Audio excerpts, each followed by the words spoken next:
विषय पर होगी सबसे बड़ी चर्चा। इजराइल सबूत, राष्ट्रवाद से देश मजबूत। क्योंकि हमारे ही देश में बुरहान वानी का भी समर्थन होता है, हमारे ही देश में नारे लगते हैं अफजल हम शर्मिंदा है, तेरे कातिल जिंदा है। मेरे साथ आज कौन कौन है? पहले तो जनता जनार्दन है, जोरदार तालियां जनता जनार्दन के लिए। गौरव भाटिया बीजेपी के राष्ट्रीय प्रवक्ता, सुप्रीम कोर्ट के सीनियर एडवोकेट के सिन्हा, मेजर जनरल रिटायर्ड रक्षा विशेषज्ञ। मेरे साथ विवेक श्रीवास्तव है, लेफ्ट के आइडियोलॉग है, उनका अभिनंदन है। तस्लीम रहमानी है, जाने माने इस्लामिक स्कॉलर है, उनका अभिनंदन है। हाजिक खान है, जाने माने चिंतक है, उनका अभिनंदन है। तो जोरदार तालियों से सब मेहमानों का स्वागत करिए। और इस बात की शुरुआत करता हूं मैं विवेक श्रीवास्तव आपसे। 50 सेकंड आपके पास है, अपनी बात को रखिए और मेरा निवेदन है कोई किसी के बीच में ना बोले। विवेक श्रीवास्तव 50 सेकंड आपके पास है। सवाल बड़ा सीधा है, क्या इजराइल से भारत को सीखना चाहिए कि राष्ट्रवाद क्या होता है? क्योंकि राष्ट्रवाद से देश मजबूत होता है। इजराइल से भारत को नहीं सीखना है, ना भारत को इजराइल से सीखना है। लॉन्ग लिव पैलेस्टीन, पैलेस्टीनियन लोगों के लिए लॉन्ग लिव हम कहेंगे, क्योंकि ये भारत की ऑफिशियल लाइन है 1931 से, जो महात्मा गांधी ने शुरू की थी और अटल बिहारी वाजपेयी तक चल करके आई। इजराइल ने 1948 से लेकर के आज तक जमीनों पे अतिक्रमण करा। पैलेस्टीन जो है एक ओपन प्रिजन के रूप में रह गया। आतंकवाद बुरा है, हम हमास के द्वारा की गई आतंकवाद का समर्थन नहीं कर रहे, लेकिन 70 साल से जो इजराइल कर रहा है जी, ये भी हमें देखना होगा। राष्ट्रवाद का मतलब लड़ाई झगड़ा नहीं, राष्ट्रवाद का मतलब राष्ट्र की सेवा। फैसिज्म राष्ट्रवाद नहीं होता है। हिटलर के राष्ट्रवाद को अगर भारत में लाएंगे, भारत तबाह होगा। फर्जी राष्ट्रवाद के बदले देशभक्ति लाइए, अपनी ड्यूटी करिए, जो काम आपको अलॉटेड है, जो नौकरी करते हैं, जो बिजनेस करते हैं, उसको ऑनेस्टी से करिए। जी जी जी, यह है वो राष्ट्रवाद। चलिए, आपने अपनी 52 सेकंड में बात कर समाप्त करी। गौरव भाटिया, अब आपके पास 50 सेकंड है। सवाल बहुत सीधा है। प्रधानमंत्री ने बोला आतंकवाद पर पूरी दुनिया में एक सोच होनी चाहिए, लेकिन तौकीर रजा ने बोला कि हमास तो आतंकी संगठन नहीं। और सिर्फ तौकीर रजा नहीं, हमने निरंतर बाइट्स दिखाई जिसमें कहा गया कि हमास आतंकी संगठन नहीं है, हमारे देश में हमास प्रेमी गैंग है एक पूरा। देखिए, सबसे पहले तो मैं ये कहना चाहता हूं, राष्ट्रवाद के बारे में वो बता रहे हैं जो 1962 का जब भारत चीन युद्ध हुआ तो चीनी नूडल्स खा रहे थे हक्का, वो बताएंगे कि राष्ट्रवाद क्या होता है। पहले तो लेफ्ट को ये बताएं। सबसे पहले ये बताओ, तौकीर रजा की हैसियत है कि वो प्रधानमंत्री नरेंद्र मोदी जी पे बोलेगा? बोला तो जालिम बुलाएगा। जिसको जालिम बुला रहा है, जहां आ रहा था ऑपरेशन अजय में 212 भारतीय जो युद्ध में फंसे हुए थे, उनको सुरक्षित भारत कोई लाया है तो वो नरेंद्र मोदी जी है। यह गर्व की बात है। पहले तो दूसरी बात जी, ये सारे खड़े हैं, इनसे एक सवाल पूछिएगा। हमास आतंकवादी संगठन है और भारत खड़ा है इंसानियत के साथ, निर्दोष लोगों के साथ, जिनको हमास महिलाओं के साथ बलात्कार कर रहा है, लाश को उठा के गाड़ी पे रखता है, अल्लाह अकबर के नारे लगाए जा रहे हैं, छोटे छोटे बच्चों के सर काटे जा रहे हैं। और मैं यहां पूछता हूं, जो इस्लाम को मानने वाले हैं, हमारे भारत में भी 20 करोड़ मुसलमान हैं, वो बाहर निकल के क्यों नहीं आते कि उनके धर्म की आड़ में ये कसाई, ये दरिंदे महिलाओं के साथ बलात्कार कर रहे हैं। सबसे बड़ा प्रदर्शन तो यह होना चाहिए कि मेरे भगवान, मेरे ईश्वर, मेरे अल्लाह का नारा लगा के तुम ये पाप नहीं कर सकते हो। लेकिन दुख की बात है, दुख की बात है, जो मुसलमान निकलता है बुरहान वानी को बच्चा बताने के लिए, अफजल गुरु की फांसी को जुडिशियल किलिंग बताने के लिए, आज जब महिलाओं के साथ गलत हो रहा है तो वो चुप्पी साधे हुए हैं। और इसलिए आज सवाल आता है इन लोगों से, आप बताइए, तस्लीम रहमानी की बारी है। अल्लाह अकबर का नारा लगा के कोई आतंकवादी महिलाओं के साथ बलात्कार करता है तो आप लोग चुप क्यों? ठीक है, तस्लीम रहमानी, अब आपका वक्त है। नहीं, आतंकवाद का समर्थन हमास पे, ये कहना चाहते हैं कि एक एक करके तस्लीम रहमानी का वक्त है। Be fair to each other. Vivek Srivastava, be fair, Taslim Rahmani का वक्त है। प्रश्न है, हाँ, गणित का वाजपेयी पे विज्ञान पूछिए पढ़ा पहले। रहे हैं। अच्छा, हम एक आज सेकंड, पे बोलेंगे नहीं। एक सेकंड। कैलकुलेटर का रेफ्रिजरेटर है, दही जम जाती है इनके मुंह अच्छा में ठीक है, जमी लेट हुई। तस्लीम रेमानी बोल कम नहीं इन, पा रहे लेट हैं। Tasleem Rahmani come in, let him respond. It is a very important topic Tasleem Rahmani. और आज मैं ये सवाल आपसे इसलिए पूछ रहा हूं, हमास अगर वहां बच्चों को मारता है, औरतों के साथ रेप करता है, और जो दुर्दशा हमास ने करी, और हमास अपनी टेरिटरी बचाने के लिए नहीं गया था, वो वहां टेररिज्म फैलाने गया था, वहां वो डराने गया था। तो ये एक जो रीजनिंग दी जा रही है एक तरफ से कि हमास तो अपनी टेरिटरी बचा रहा है, तो जेरूसलम हमास की टेरिटरी तो है नहीं, तो वो उस टेरिटरी के अंदर खौफ करने गया था, यानी इजराइल के अंदर खौफ फैलाने गया था, और उनके बच्चों को मार के, उनके लोगों को मार के क्या करना चाह रहा था, और उस किलिंग को भी जस्टिफाई करने की कोशिश हो रही है भारत के अंदर। क्यों? देखिए, फलस्तीन और इजराइल में जो कुछ हो रहा है वो इंतहाई एक तकलीफ दे वाक़ है। पूरी इंसानियत जो है उससे, वहाँ के तमाम लोग जो बेकसूर लोग हैं उनका कत्लेआम हो रहा है, उसे कोई अप्रूव नहीं कर सकता। लेकिन उस कत्लेआम को लेके, एक इंसानियत सोच वाक़े को लेके हम अपने देश में डोमेस्टिक पॉलिटिक्स को सर्व करने की कोशिश करें और उसको पोलराइज करने की कोशिश करें, और ये चाहें कि उसके ज़रिए हम चुनाव जीत लें, तो इससे बड़ी कोई बदकिस्मती की बात नहीं हो सकती कि हम इंसानी लाशों के ऊपर खड़े होकर अपना चुनाव जीतने की कोशिश कर रहे हैं। ये सबसे ज्यादा बदकिस्मत बात किसकी है। और आपका दूसरी इशारा है? बात- क्योंकि इस पर इशारा सबसे आपने पहले समझ तो लिया, नहीं आपने समझ लिया, आप लेकिन समझाइए ना, एक सेकंड। क्योंकि सीडब्ल्यूसी ने, आप जो बात कह रहे हैं, आपका वक्त है अभी पड़ा हुआ, क्योंकि सीडब्ल्यूसी ने सबसे पहले इसके ऊपर अपना पैराग्राफ निकाल के दिया, तो आपका इशारा कांग्रेस की तरफ से है नहीं, कि सबसे पहले तो प्राइम मिनिस्टर साहब का बयान आ खेल रही गया। थी। बगैर चीजों को जाने समझे प्राइम मिनिस्टर साहब का सबसे पहले बयान आ प्रधानमंत्री का गया। क्या बयान आया? क्या बयान आया? प्राइम मिनिस्टर साहब ने कहा कि वी स्टैंड विद इजराइल, ये बयान आया वजीर नहीं, आज़म तो का। हमास ने क्या किया? दो ठीक दिन किया। के बाद MEA हमास को- ने ठीक किया, दो गलत दिन के बचना बाद- होनी। let him complete. नहीं, दो दिन के सवाल बाद- का उत्तर नहीं देंगे मेरी तो पर चर्चा- let him complete. हमास ने दो दिन ठीक के किया। बाद इनका MEA राइट है को बोलना सर, पड़ा। Let him complete. लेट हाजिर खान, आपकी टर्न नहीं है, लेट हिम कंप्लीट, बोलिए। 2 दिन के बाद MEA को वो स्टेटमेंट करेक्ट करना पड़ा। तो स्टेटमेंट तो आ गया ना कि आपने कॉन्स्टिट्यूएंसी को एड्रेस कर दिया। हमको मालूम है आरएसएस और बीजेपी का यहाँ पर मैं क्या उत्तर स्टैंड देना रहा है चाहता इजराइल के बारे में। इजराइल, आरएसएस बनी भी नहीं थी तब से पहले से ये स्टैंड चला आ रहा है, ये इशू चला आ रहा है। आरएसएस बहुत बाद में बनी है, लेकिन आरएसएस का स्टैंड प्रो इजराइल हमेशा रहा है। वो बात प्राइम मिनिस्टर मतलब कह रहे हैं। प्राइम प्रधानमंत्री मिनिस्टर को होना- अधिकार नहीं है इजराइल के विषय में पूरा बोलने अधिकार का। है। तौकीर तस्लीम रजा को रहमानी है, को है, अधिकार है। हाजिर खान को है, विवेक श्रीवास्तव को है, और मौलाना तौकीर रजा को भी है। सीडब्ल्यूसी की मीटिंग को भी अधिकार है, लेकिन देश के प्रधानमंत्री मेजर जनरल रिटायर्ड के सबसे पहला अधिकार है। रेडियो पॉइंट आपने 2 मिनट बोला लगभग। मेजर जनरल के सिन्हा, पूरा आप मुझे 2 मरतबा तो रोकते रहे। नहीं दो रोका नहीं, मिनट आपको हुए मैंने नहीं पूरा अभी। मौका दिया। और मेरी बात ओके, भी मेजर पूरी जनरल नहीं हुई। के Sinha, 50 seconds for you. Sharp reply. प्रधानमंत्री को अधिकार नहीं है, बाकी सबको है मैंने जी नहीं बोलने कहा का। प्रधानमंत्री ये को भी बोल अधिकार सकता है, नहीं ये भी है। बोल सकता है, मेरे मैं भी बोल साथ सकता हूं, दुश्मन वो भी बोल सकते हैं, लेकिन देश का मेरे प्रधानमंत्री साथ नहीं बोल दुश्मन सकता कीजिए। जी। वो अपनी कॉन्स्टिट्यूएंसी को एड्रेस कर रहा वो है। दे- जवाब दे- जवाब सुने जवाब लेट हिम रिप्लाई। देखिए अमीश जी, जय हिंद, और जय हिंद आपको और यहां पे बैठे सभी को और यहां के पैनलों को। जय हिंद जी। देखिए, एक प्रधानमंत्री जो चुनकर आया है 1.4 करोड़ जनता का, वो आपका एक हेड है, और जब वो लाइन लेता है 1950 ईस्वी में इजराइल को भारत ने मान्यता दी, रिकॉग्नाइज किया। आज कह रहे हैं नहीं, भारत ने नहीं किया। 92 में उसका एम्बेसी भारत में आ गया। 92 में तो नहीं थे मोदी यहां। आज 3 बड़े हमले हुए हैं आतंकवाद का। यह आतंकवाद का मामला है। जो हमास है फिलिस्तीन नहीं है, जो फिलिस्तीन है हमास नहीं है।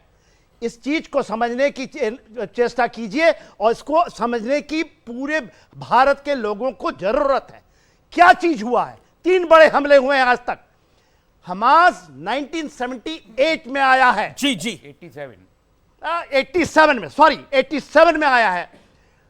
जो गाजा स्ट्रिप है, 67 में इजराइल ने इसको कब्जा कर लिया था इजिप्ट से, ना कि फिलिस्तीनियों से। और उसके बाद वहां उनकी पकड़ थी। 2005 में खुद यह जमीन दे दिया कि आइए आप बैठिए फिलिस्तीनियों को। हमास 78 में बनता है, और उसके बाद आज उसका क्या कहना है, उसकी आप चार्टर पढ़ेंगे, जिहाद से ईच एंड एवरी इजरायली को, यहूदियों को यही मारना आज कॉल है। भी दिया उन्होंने। ये उनका चार्टर है। उसको यदि यहां बैठ करके कोई कहता है तो उससे बड़ा मानवता का दुश्मन, और उसने यही किया आज। क्यों मारा उन बच्चों को, क्यों उनके साथ रेप करते जी, हैं? अब आपने अपनी बात को 1.5 मिनट लिखा। मैं हाजिर खान के पास जा रहा हूं, फिर गौरव भाटिया। एक सेकंड, मैं आपको मौका दूंगा। हाजिर खान, मेरा सवाल बड़ा ये है कि हमास ने बोला today is the day of rage, और चाइना के अंदर इजरायली डिप्लोमेट को चाकुओं से गोदा गया। चाइना के अंदर इजरायली डिप्लोमेट को चाकुओं से गोदा गया। क्या आपको लगता है ये इंसानियत की लड़ाई लड़ रहा है हमास?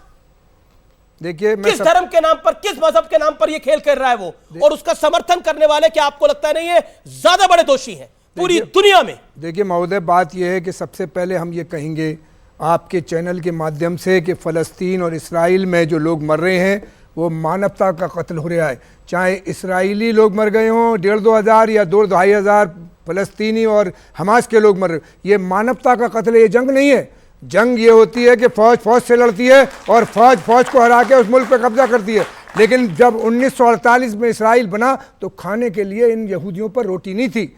जब उन्होंने जगह दी, अपनी जगह, अपनी इलाके में उन्हें पाला, लेकिन आज वहाँ पर इसराइल और हमास के बीच से जंग चल रही है। ये ना इस्लामिक झगड़ा है या धार्मिक जंग है। मैं एक मिनट बात कह दूं, और हमारे मुल्क के प्रधानमंत्री पंडित जवाहरलाल नेहरू से लेके पंडित अटल बिहारी वाजपेयी तक हिंदुस्तान के 17 प्रधानमंत्रियों ने फलस्तीन की और हिमायत की है, इसराइल की हिमायत नहीं की। फिलिस्तीन की हिमायत करें लेकिन हमास की हिमायत ना करें। हम ये कह रहे हैं। ठीक है सर, एक बात और कह दूं कि वहां पांच बड़े अंबिया अलैहिस्सलाम, हज़रत इब्राहिम अलैहिस्सलाम, हज़रत मूसा अलैहिस्सलाम, हज़रत ईसा अलैहिस्सलाम, प्रॉफिट मोहम्मद सल्लल्लाहु अलैहि वसल्लम और दाऊद अलैहिस्सलाम के वहाँ 3 मस्जिद अक्सा जो है वहाँ 3 बड़े मज़ाहिब के लोग पूजा करते हैं। एक मस्जिद में नमाज पढ़ते हैं, तो पूजा करे, किसी ने रोका थोड़ी है। मेरी बात यह है कि वहाँ से शांति होना चाहिए, और दुनिया में इसराइल को और हमास को बिठा के। Gaurav Bhatia, reply what Vivek Srivastava said and what Tasleem Rahmani said quickly. सबसे पहले तो देखिए, जो झूठ बोले उसका हो मुंह काला। नरेंद्र मोदी जी का मैं वक्तव्य जो है ट्वीट लेके आया हूं। नरेंद्र मोदी जी ने क्या कहा? नरेंद्र मोदी जी ने कहा जो आतंकी हमला हुआ है इजराइल पर, जो आतंकी हमला हुआ, क्योंकि हमास जो है वो आतंकवादी संगठन है, तो जो निर्दोष परिवार जो मारे गए हैं उनके साथ भारत खड़ा हुआ है सॉलिडारिटी में। क्या गलत किया? क्या कहे कि आतंकवादी संगठन के साथ खड़ा हुआ? नहीं, भारत हमेशा मानवता के साथ खड़ा रहा है और खड़ा रहेगा। दूसरी बात इन्होंने जो करी, सबने बोला, 3 लोगों ने एक बार भी ये कहा कि हमास की निंदा करते हैं हम। गलत किया उन्होंने? नहीं किया। एक सेकंड, शांति, बीच में कोई नहीं बोलेगा, ये गलत है। गौरव बताएं, आप हाजिर खान, बी फेयर, आपको जब टर्न आए तब आप बोलिए। बयान करो। बोलिए गौरव। देखिए, हमास की निंदा क्यों नहीं कर पा रहे मालूम है आपको? और भारत की धरती पे, भारत की धरती पे एक सवाल पूरी ताकत से, पूरी जान लगा के उठना चाहिए, वो ये है, कोई चाशनी में डाल के बात नहीं होगी। ये इस्लामिक आतंकवाद है और इस्लामिक आतंकवाद गलत है। मैं ये कहता हूं, जो भारत का मुसलमान है वो अब्दुल कलाम से सीख लेता है, अब्दुल हमीद से सीख लेता है, वो राइफलमैन औरंगजेब से सीख लेता है, वो हमास के लिए नहीं खड़ा होगा, ये मेरा विश्वास है। और मैं एक और बात कहता हूं, मेरा समय, मेरे पास 2-3 बिंदु है, मैं बाद में करूंगा। आज मैं ये जानना चाहता हूं अमित जी, इसलिए नहीं कि हम लोगों को किसी से डर लगता है, हमारी वीर सेना तो वो है, कोई हमारी तरफ बुरी नजर से देखेगा कुचल डालेगी। यहां सिन्हा जी खड़े हैं, लेकिन मैं जानना चाहता हूं, पहले भारत देश आता है या पहले धर्म आता है? पूछे इनसे, बस मैं ये जानना चाहता हूं। ठीक है, पूछिए और फिर मैं बताऊंगा। आपने सवाल पूछा, इसका जवाब ले रहे। इसका दोनों से लीजिए, इनसे भी लीजिए। पूछिए, ओके, विवेक से पूछिए या उनसे पूछिए। आपने इसमें बोला चाहते हैं, मुझसे क्यों पूछना नहीं चाहते बोलेंगे हैं? वो, मैं बता रहा हूं। देखिए भाइयों, यही दिखाना चाहता था, यही दिखाना चाहता था। एक सेकंड, नहीं बोल पाएंगे वो। Let him make his point. गड्ढा है, अंदर चले जाएंगे, गायब हो जाएंगे। उनको बोलने तो देंगे ना। उन्होंने आप पे इशारा करा और हाजिर खान की बोला। देखिए, मैं इलेक्शन कैंपेन का हिस्सा नहीं हूं। ओके, ये इलेक्शन कैंपेन का सवाल है। ये और ये आरएसएस के लोग हमेशा इन्होंने यही कहा है कि मुसलमानों के ऊपर शक पैदा करने के लिए इनसे पूछो पहले भारत देश है या पहले धर्म है। आज की सवाल नहीं है, तो सभी से सवाल है। नहीं सबसे नहीं, आपने विवेक से नहीं पूछा, तो उनसे भी लूंगा। विवेक से नहीं पूछा आपने। पहले क्या है, कम्युनिस्ट आदमी हूं, मैं तो कम्युनिस्ट आदमी हूं, मुझसे धर्म का तो सवाल नहीं पूछना चाहिए। बहरहाल आपने पूछा है, इन्होंने ही पूछा है, तो जनरलाइज करके मैं बोल देता हूं, चाहे कोई हिंदू हो चाहे कोई मुसलमान हो, उसका मजहब ही उसको देश सेवा के लिए प्रेरित करता है।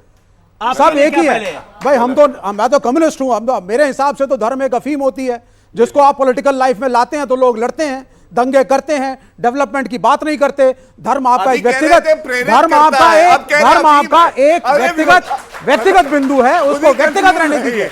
धर्म को सड़कों पे लाएंगे पर यहाँ तो धर्म के नाम पे लोग मार रहे हैं। नहीं, जो भी धर्म के नाम पे मार रहा हो, चाहे हिंदू हो, मुसलमान हो, इस्लामिक हो, गलत है। अब आप जवाब दे दीजिए, अब आप जवाब दे दीजिए। क्या जवाब? पहले धर्म या पहले मुल्क? नहीं मैं इस बहस में कभी गया नहीं, बोल ही नहीं रहे। जाना नहीं। ये कम्युनल क्वेश्चन है। पहले धर्म या पहले मुल्क? मजहब नहीं सिखाता, आपस में बिल्कुल नहीं कहता। हिंदी है, हम वतन है, हिंदुस्तान हमारा, सारे जहां से अच्छा हिंदुस्तान हमारा। हम कह रहे हैं आपके हमारा एक मिनट, इस्लाम धर्म ये कहता है कि जिस मुल्क में रहो उस मुल्क के साथ वफादार रहो और देश के साथ प्यार करो। पहले देश या पहले धर्म? सवाल बड़ा बेसिक है, पहले देश या पहले धर्म? अरे हम कह रहे हैं धर्म ही सिखाता है, हिंदू धर्म भी, सिख भी, ईसाई भी, सारे मजहब बोल दीजिए देश ना। देश बड़ा देश पहले, देश बड़ा इस्लामी बता रहा है, देश बड़ा हिंदू धर्म नहीं बता रहा है। पहले धर्म पहले। देखिए, मैं सिख रेजिमेंट का हूं, देश सेवा बरबोए है, शुभ कर्मन से कभी ना डरो, ना डरो जब आज मरो, अति ही रन में जूझ मरो। हम जूझ मरने वाले लोग हैं। आपने कहा मातृभूमि, आप सुनिए, ये नहीं कह पाएंगे, मातृभूमि अपनी माता से भी बड़ी है। उसके बाद आता है धर्म। धर्म क्या है? धर्म क्या चीज है? धर्म तो नहीं सिखाता, नहीं है ये तो कहा गया, धर्म नहीं सिखाता आपस में बैर रखना। अरे धर्म से पहले देश है, जहां से मट्टी, ये 5 तत्वों की बनी हुई है पृथ्वी, इसमें तत्व है, आकाश है, इसमें पानी है। जब हम उसके नहीं हुए तो ये धर्मों का क्या? वतन तो अरे साहब भी आएगी, आवाज हमें देना, हर गांव पे हम होंगे। खाके वतन तुझ पे जब आंच भी आएगी, आवाज हमें देना, हर गांव पे हम होंगे। व्यूअर्स के पास जाना चाहता हूं, गौरव भाटिया। नहीं विषय विषयांतर हो रहा है। विषय ये नहीं है, ये राजनीति ये लाशों के एक करके ऑडियंस। ओके, एक दुनिया के सारे कानून बनाने वाला। गौरव, आपने क्या बात छेड़ दी? कोई शांति नहीं हो रहा। अच्छा, एक सेकंड, शांत। इजराइल पे अटैक हुआ, इजराइल के लोग जो बाहर काम कर रहे थे, वो अपने घर पे वापस आ गए। उन्होंने बोला हमें देश के लिए आगे बढ़ना है, हमें देश के लिए कुछ करना है, हम देश के लिए काम करेंगे आकर। और वहां पर ऑपोजिशन के नेता सबूत नहीं मांग रहे थे, जैसे हिंदुस्तान में याद है ना, कांग्रेस और अरविंद केजरीवाल ने सबूत मांगा था कि क्या उड़ाकर आए हैं भारतीय सेना, उसका सबूत दे। उधर किसी विपक्ष के नेता ने सबूत नहीं मांगा। विपक्ष के नेता मोर्चे पे सेना के साथ खड़े हो गए और कहा जो सरकार कर रही है हमारी, वो सही कर रही है। हमारे यहां पे सबूत मांगा जा रहा था, हमारे यहां पर पाकिस्तान के अंदर हम आतंकियों को मार के आए थे, सबूत मांगा जा रहा था। आज ये याद करके शर्म नहीं आती विपक्ष के कुछ नेताओं को? 30 सेकंड और इसलिए मैं कहता हूं इजराइल से राष्ट्रवाद सीखना चाहिए। 30 सेकंड अनइंटरप्टेड चाहूंगा, फिर गौरव उसका उत्तर दे। ओके। पहली चीज 1931 में जूइश क्रॉनिकल में और 1938 के अंदर हरिजन के अंदर मैगजीन्स में महात्मा गांधी ने सीधा कहा था ये जमीन अरबियों की, पैलेस्टीनियनों की है, और एक काल्पनिक देश की वजह से अगर यहूदी वहां आके रहना चाहते हैं तो लैंड का डिवीजन किस तरीके से हो, और ये एनक्रोचमेंट गलत है। इजराइल ने पैलेस्टीन का लैंड अक्वायर किया है, और आज अगर आप नक्शे को गूगल पर जाके चेक करेंगे तो 70% जमीनें पैलेस्टीनियनों की इजराइल ने अमेरिकी दबाव के साथ अमेरिका के फेवर में लेकर के ली है, जिसके लिए पैलेस्टीन के नागरिक लड़ रहे हैं। वो उनका राष्ट्रवाद है, मैं हमास के वायलेंस को जस्टिफाई नहीं कर रहा, लेकिन ब्लाइंडली इजरायलियों को सपोर्ट देना, सिर्फ यह कह के इजराइल के राष्ट्रवाद से सीखना चाहिए कि नहीं सीखना चाहिए, सबूत मांगने चाहिए कि नहीं सबूत मांगने चाहिए? पृथ्वी पर स्टालिन के कम्युनिस्टों ने सबूत मांगने इस चाहिए पृथ्वी कि पर तुम सर किसको मार के आए हो? सर सुनिए, मांगने चाहिए कि सर नहीं मांगने सुनिए, चाहिए? जवाब, इस पृथ्वी 10 सेकंड। पर स्टालिन के कम्युनिस्टों ने हिटलर को मारा, ज्यूज की रक्षा करी। हम कम्युनिस्ट हैं, सर, हम नहीं मानते, सर, लेकिन होलोकॉस्ट भी नहीं, आज हम इन्हीं इस्राएलियों के पैलेस्टीनियंस साथ हुआ के साथ था। खड़े हैं। होलोकॉस्ट भी इन्हीं आज ज्यूइश हम के साथ हुआ था। पैलेस्टीनियंस के साथ ओके। खड़े हैं। और ये देश है हमारा में रुकेंगे एक अंतराल के लिए, लेकिन अंतराल के उस पार न्यूज 18 पर ये देश है हमारा में बड़ी चर्चा जारी रहेगी। एक्सपर्ट से आज जनता जनार्दन पूछेगी सवाल ब्रेक के बाद। बातें तो बोलिए। तुम्हारे मुंह की अरे चीनी जवाब तेरे वो, मुंह में। हवा निकल गई, अब हमारे पे बोल नहीं पाएंगे। हमारे पे बोलिए।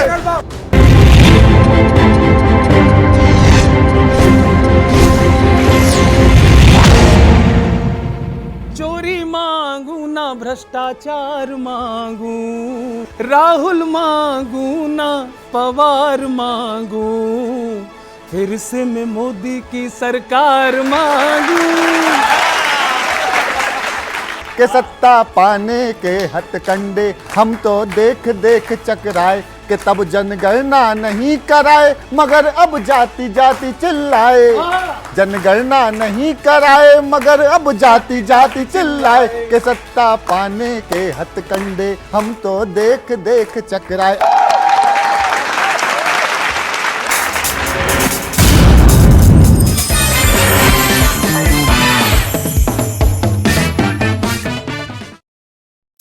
मोसाद और अमेरिका की खुफिया एजेंसी CIA को यह पता चला है कि हमास हिजबुल्लाह के साथ मिलकर इजराइल को जमीन पर तबाह करने का प्लान भी बना चुका है। और तो और अब हमास के साथ हिजबुल्लाह को भी खत्म करने की तैयारी की जा रही है। हमास तो ट्रेलर है, हिजबुल्लाह अभी बाकी है। हमास और हिजबुल्लाह के पास 2,55,465 लड़ाके हैं। अकेले गाजा में ही हमास के पास 27,000 से ज्यादा स्पेशल सुसाइड लड़ाके हैं। हिजबुल्लाह के पास स्पेशल फोर्स स्तर के 45,000 लड़ाके हैं, जिसमें से 20,000 हिजबुल्लाह कमांडो सक्रिय हैं, जबकि हिजबुल्लाह के 25,000 लड़ाके रिजर्व में हैं। हिजबुल्लाह ने धमकी दी है कि वो इजराइल पर 1,20,000 से 1,30,000 मिसाइलों से हमला करेगा। इसके अलावा हिजबुल्लाह ने साफ कर दिया है कि वो इजराइल के टैंकों को एंटी टैंक मिसाइल आत्मघाती ड्रोन से दबा कर डालेगा। यहां तक कि हिजबुल्लाह ने इजराइल के खिलाफ anti ship missile, anti aircraft missile और एयर डिफेंस मिसाइल सिस्टम भी तैनात कर दिए हैं। उत्तरी गाजा से भागे 11 लाख सुरंग में घुसा हमास। वहीं दूसरी तरफ हमास ने भी इजराइल को जमीन पर हराने के लिए गाजा के इलाकों में सुरंगों में अपना मोर्चा पूरी तरह से एक्टिव कर दिया है। एक अनुमान के मुताबिक हमास ने गाजा में लगभग 150 वर्ग किलोमीटर लंबी सुरंगें बना ली हैं। हमास के लड़ाकों को सुरंग युद्ध में महारत हासिल है। हमास इन्हीं सुरंगों से इजरायली सेना पर लगातार रॉकेट और छोटी मिसाइलें दाग रहा है। 7 अक्टूबर से अब तक 10,000 से ज्यादा रॉकेट हमास इजरायल के इलाकों में दाग चुका है। हम आपको बता दें, साल 2014 में इजरायल ने 40 मिनट तक 160 फाइटर जेट से हमास के सुरंगों पर हमला किया था। उसके बावजूद हमास का सफाया नहीं हो पाया था। इसीलिए इजरायली सेना इस बार हमास की सुरंगों को पूरी तरह से साफ कर देना चाहती है। इसीलिए इजरायल ने पूरा उत्तरी गाजा खाली करने का आदेश दे दिया है। उत्तरी गाजा में इजराइल बहुत बड़े हमले की तैयारी कर चुका है। मैं खुद देख चुका हूं कि इजराइल की IDF बड़े हथियार, तोप, टैंक और बख्तरबंद गाड़ियों को गाजा बॉर्डर पर पहुंचा रहा है। इस बार इजराइल ऐसे युद्ध की तैयारी में है जिससे गाजा और पूरे मिडिल ईस्ट की तस्वीर और तकदीर बदल जाएगी। वहीं दूसरी तरफ ये भी खबर आ रही है कि हमास के साथ साथ सीरिया, लेबनान और ईरान ने भी इजरायल की राजधानी तेल अवीव को तबाह करने का प्लान तैयार किया है, जो वाकई बेहद खतरनाक है। ईरान की टॉप लीडरशिप हमेशा हमास का साथ देती है और अब ईरान हमास और हिजबुल्लाह के जरिए इजरायल को जंग में हराने की कोशिश कर रहा है। जरा देखिए ईरान के सर्वोच्च नेता खामनेई इजरायल पर हुए हमास के हमले को लेकर क्या कह रहे हैं। फूंज़े मेहर भी इन तरफ रजीम गासिब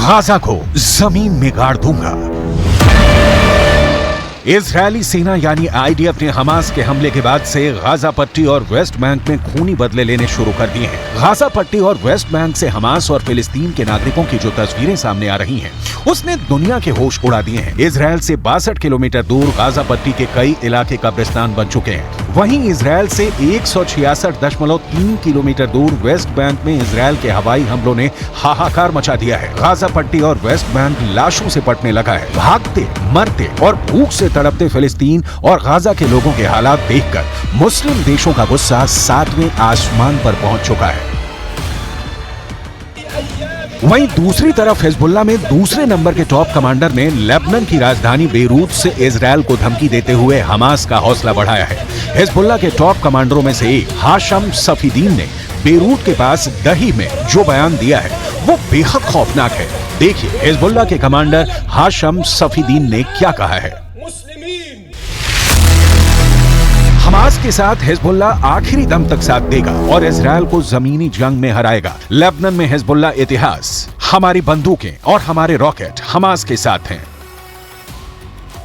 गाजा पट्टी में इजरायल ने भयानक गदर मचाना शुरू कर दिया है। हमास के कमांडर और लड़ाकों को चुन चुन कर इस वक्त इजरायल की स्पेशल फोर्स मार रही है। हालात ये हैं कि गाजा पट्टी इस वक्त पृथ्वी का नर्क बन चुका है। इजरायल के रक्षा मंत्री योव गैलेंट ने इजरायली नागरिकों को साफ आदेश दे दिए हैं कि गाजा पट्टी को इस तरह से तबाह करो कि मिडिल ईस्ट में गाजा पट्टी की पहचान ही खत्म हो जाए। इजरायली वायुसेना और स्पेशल फोर्स ने हमास के कई टॉप कमांडरों को मार डाला है। 2000 से ज्यादा हमास के लड़ाके मारे जा चुके हैं। हमास की इमारतों को भी चुन चुन कर तबाह कर रहा है।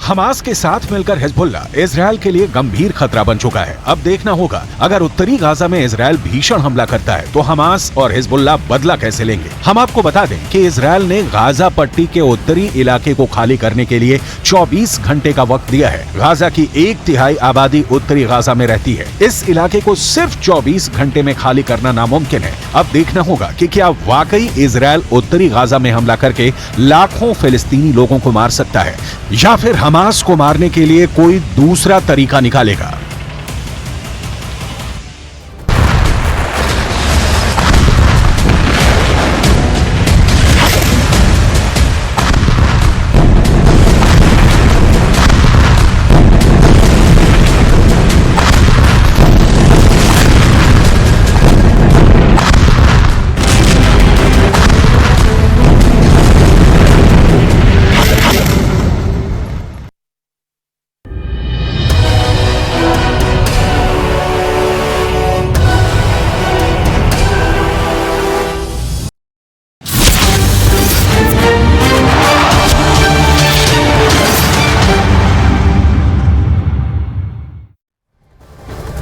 नमस्कार, आप देख रहे हैं देश का number 1 Hindi news channel news 18 India. मैं हूं आपके साथ पूजा। बुलेटिन में बात करेंगे इजरायल पर डबल अटैक की। नमस्कार, मैं हूं प्रशांत जोरहे। दुनिया भर की निगाह जिस युद्ध पर है उससे जुड़ी सबसे अहम अपडेट आप तक हम लेकर आए हैं। इजराइल और हमास की जंग में अब सबकी निगाहें उत्तरी गाजा पर लगी हुई हैं। यकीन करना मुश्किल है लेकिन दावा किया जा रहा है कि इजरायल उत्तरी गाजा में लगातार 100 घंटे तक भयानक हवाई हमले करेगा। इधर हमास ने भी इजरायली सेना से निपटने के लिए नई तैयारी शुरू कर दी है और इस युद्ध में अब इजराइल और हमास के अलावा 5 और देशों के भी शामिल होने का खतरा बढ़ता चला जा रहा है।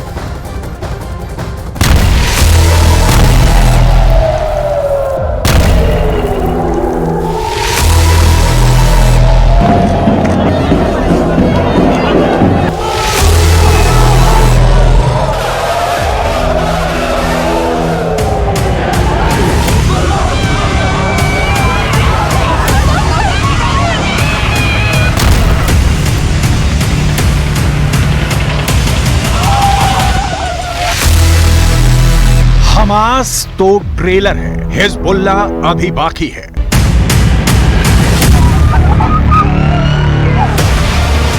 जंग हमास ने शुरू की है, खत्म हम करेंगे।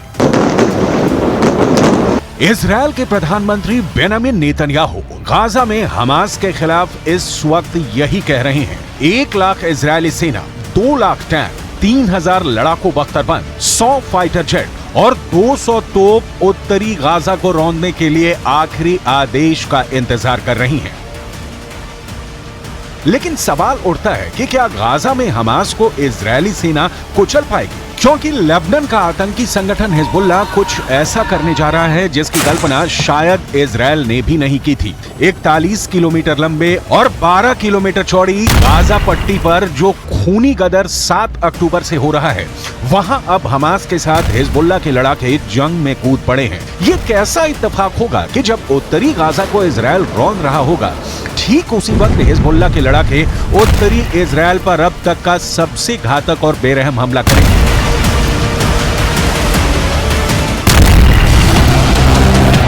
लेबनान में बैठा हिजबुल्लाह का चीफ हसन नसरल्लाह ने इजरायल, अमेरिका और पश्चिमी देशों को चेतावनी दे दी है कि गाजा को यूक्रेन मत समझ लेना। हम इजरायल को जमीन पर जंग नहीं जीतने देंगे। हम आपको आगे बताएं। हेलो मोटो। मोटोरोला भारत का सबसे अच्छा 5G स्मार्टफोन ब्रांड पेश करते हैं बड़ी खबर। गाजा पट्टी में इजरायल एयरफोर्स की स्ट्राइक तेज। हवाई हमले में हमास के अब तक 2 कमांडर ढेर। इजरायल ने हमास के कई ठिकानों को किया नेस्तनाबूद। प्रधानमंत्री नरेंद्र मोदी ने मुंबई में आईओसी के 141वें सत्र का किया उद्घाटन। 2036 ओलंपिक्स आयोजन की मेजबानी के लिए दावेदारी की। बोले ये 140 करोड़ देशवासियों का बरसों पुराना सपना है। साल 2036 में भारत में ओलंपिक्स का सफल आयोजन हो, इसके लिए भारत अपने प्रयासों में कोई कमी नहीं रखेगा। मुंबई में इंटरनेशनल ओलंपिक कमेटी के सेशन में आईओसी सदस्य और रिलायंस फाउंडेशन की चेयरपर्सन नीता अंबानी ने कहा कि भारत में ये बैठक गर्व की बात। बोली खुले खेल दुनिया के 8 अरब लोगों को जोड़ता है।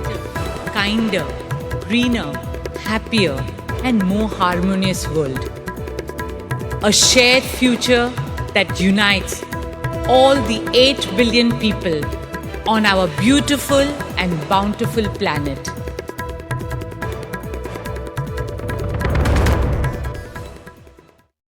भाई हमास के साथ मिलकर अब हिजबुल्लाह इजरायल को गाजा में जंग हराने का प्लान बना रहा है।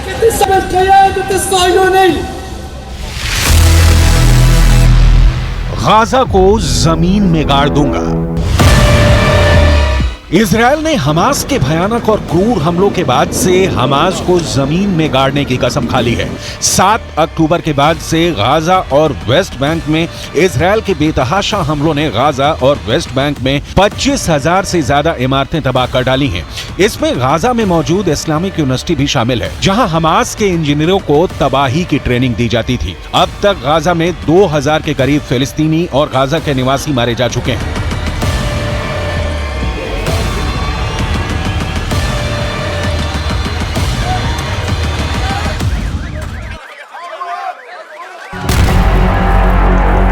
इजरायल डिफेंस फोर्स यानी आईडीएफ ने दावा किया है कि उसने हमास के 4000 से ज्यादा से अड्डों को पूरी तरह से तबाह और बर्बाद कर दिया है।